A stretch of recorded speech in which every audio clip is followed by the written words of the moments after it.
I know that, you've also started your own not-for-profit Yep. group. That whole sort of crisis, incident, injury changed my life in many ways.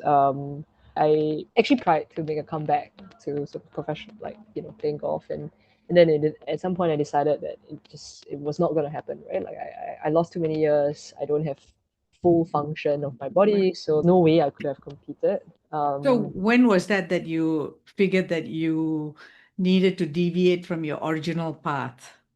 Probably like end of 2019, I was trying to make a comeback. I went back to school. I worked part time and then I was playing golf at the same time. And then I think COVID or the pandemic was when things came to a bit of a hit. I think naturally every professional athlete in the world had to stop, right? Like you just couldn't. And then I think by then I had to make a decision like, was I going to do this or not? Um, but by then I actually had enough because I had dabbled in a few other things during my injury. Went back to school. I think I had already gone through that reshaping, right? I'm naturally a very, very curious person, interested in many, many different things. I got to know spoke to many different people, just tried out things, with helping out a friend with their deep tech sort of ecosystem. I got engaged with some volunteer work. My mom runs a charity. So then I started doing a bit of that. And then I started to see problems, right, in these sort of different places. I think by the time I had to decide, like I was no longer just Jen the golfer, right? It was much easier to let it go. Today I work full time in a philanthropic organization. I joke that it's not just full time, it's full time plus, right? Because it never ends. But I think if you remain curious and continue like quote unquote dabbling in many other things, right? So I read very widely. I like to speak to different people. Like actually, you can run multiple paths on your sort of main path.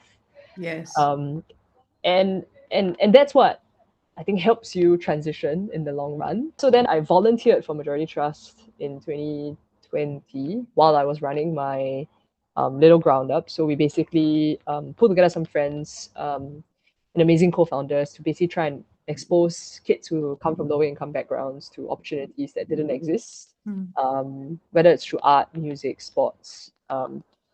We ran it for about 2.5 years, and then we realized that actually we couldn't really do it sustainably as a non-profit. So we sort of gave that idea on, passed that idea on to.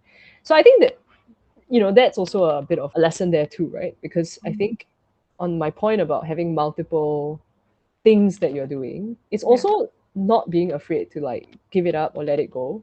So I won't even call it a pivot. I think it's not holding on to anything like too tightly and dearly. Personally, it helped that you don't develop such a strong affinity with any of these things. I think too, it's recognizing that sometimes there are other people in the world that can do a better job than you can. Mm.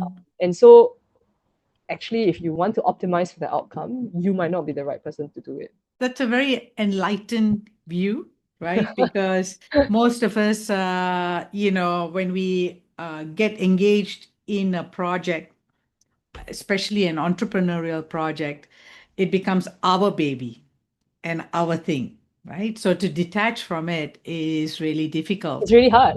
Yeah, that's right.